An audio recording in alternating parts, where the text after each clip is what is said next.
This video does not endorse, promote, or glorify any form of illegal or harmful activity.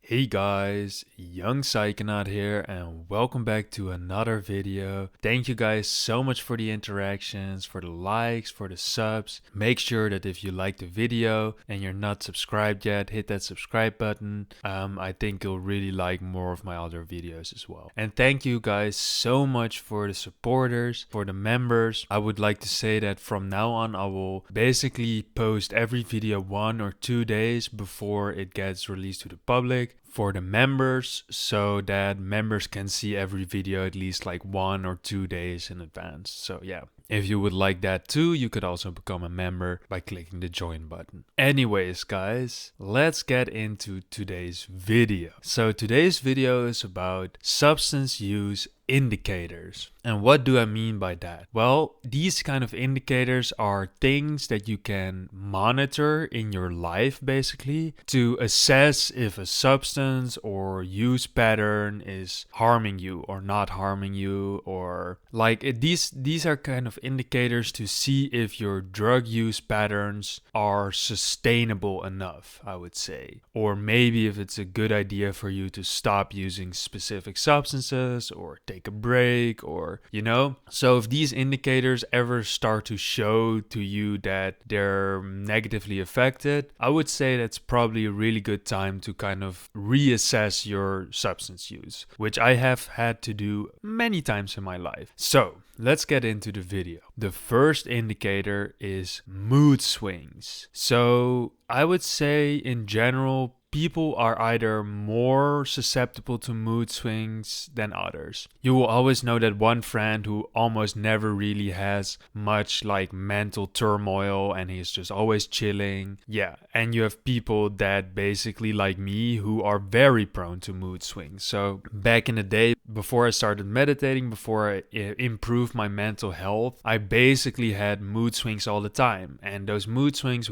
could last from a few days to a few weeks. And it was basically really related to my substance use back in the day. So I used benzos a lot back then, and those really made me kind of bipolar almost. Like 1 week I would be feeling euphoric and amazing. The next week I would have basically be crying every day, have terrible anxiety, have terrible mood. And combined with all the cigarettes, all the nicotine that I was smoking, together with the benzos, this caused me to have insane mood swings for like weeks on end or months on end. I was even almost getting treated for bipolar, but yeah, in the end I really found out that the combination of those two substances was what caused me to have those mood swings. So that was also a perfect moment for me to see, okay, this indicator, my mood, is really not liking this, what I'm doing right now. And the fact that you have such volatile mood is very much an indication of probably like bad sleep or bad social situations, or there could be a host of other reasons, but most of them can be traced back to the types of substances that you're taking. For example, for me, the anxiety that I was suppressing with the benzos came back twice as hard when I stopped using benzos. So that was one cause for my mood swings. Another cause for my mood swings related to the benzos is that benzos extremely potently block REM sleep. And REM sleep is very important for your emotional regulation. So by blocking the REM sleep, I basically took away all the emotional regulation from my sleep, which made me have terrible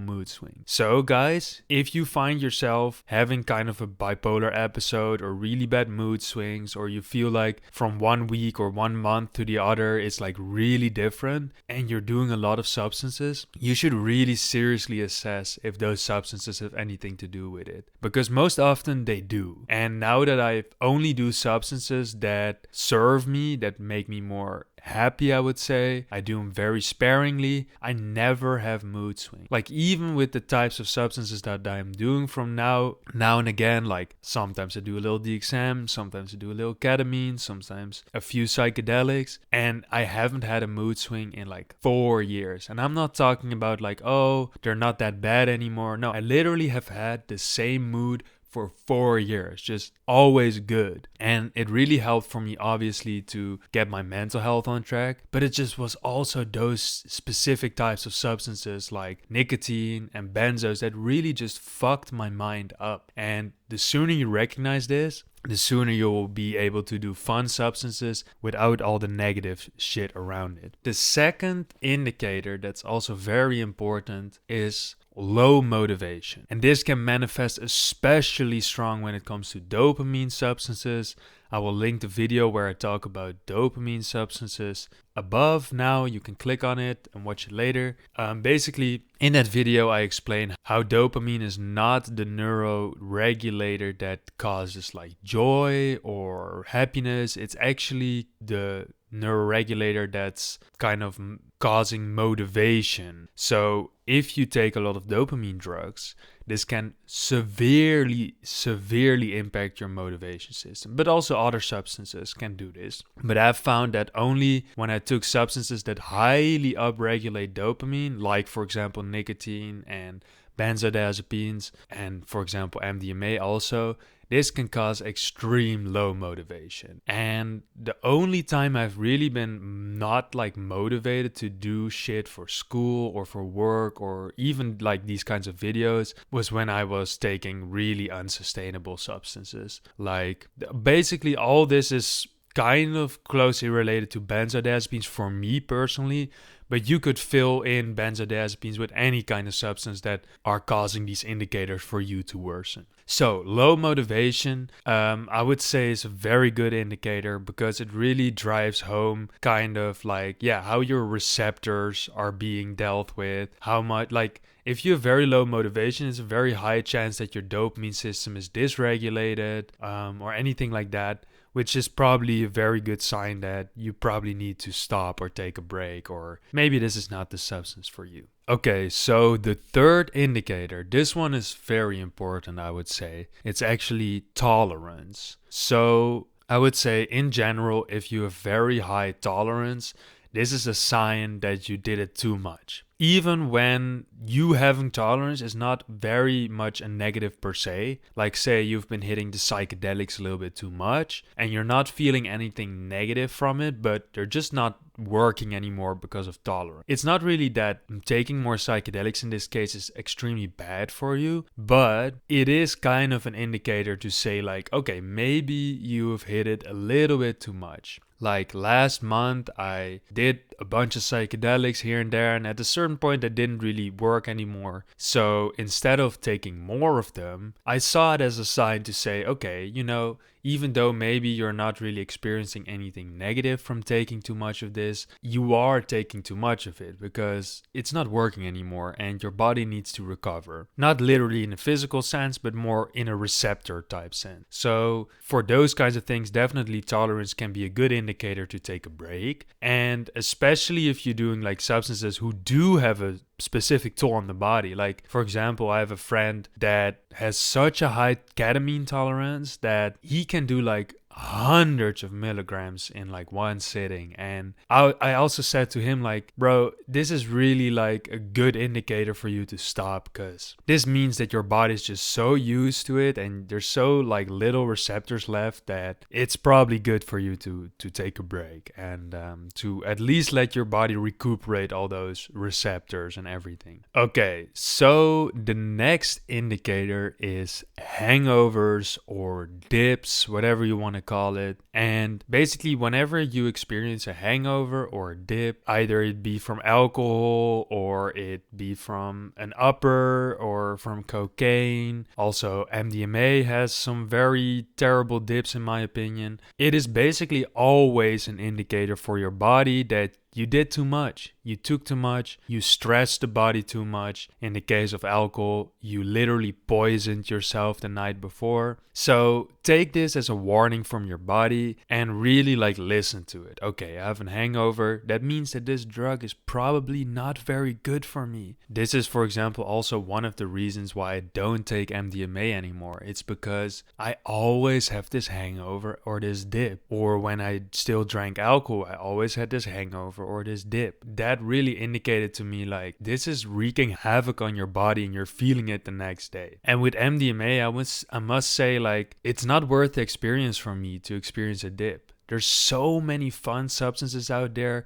like DXM, like ketamine, like weed, like psychedelics, like even ODSMT or tramadol where I don't have a dip the next day. And it's so much more fun to do. So I would say if your substances are causing hangover, dips, or like anxiety after, which I hear a lot about, for example, cocaine and things like that, switch to something else that don't cause us a dip or a hangover. Honestly, there's so much fun out there that don't cause hangover dips. I haven't had a hangover in literally years. The only moment that I've had a hangover the last few years was when I did MDMA. So take this as a pro tip from me. A hangover is not worth it. You're probably doing a substance that's not worth it if it's causing a hangover. I'm just saying. Okay, so the next one is kind of related to low motivation, but it's more specific in that it's bad school or work performance. And the nice thing about this indicator is that it is very different for different people, but in general, I would say if you have an average grade of something and you're starting to do a substance and that average grade in school drops, then it doesn't even matter if you have good or bad grades, just from the fact that it dropped from your like general average is already a really good indicator that that substance is probably not having a positive effect on your life. If you can't really get the grades in school or you can't perform at work like you used to, then you're probably fucking up your discipline or your motivation, or maybe even actually causing brain damage so you can't learn that effectively anymore, or you're fucking up your sleep like I did with my benzos, which also means that you don't retain information that well. So I would say if you see your grades drop, if you suddenly are struggling at work or at school, it is an amazing indicator for you to probably stop using that substance that you just started using or dial down on whatever you're doing. Because I mean, it's not like I'm saying like work or school is that important and it's everything in life and you should only go for that. I'm just saying these are very much places where you're measured very precisely in your performance. So if there's a drop in that, you will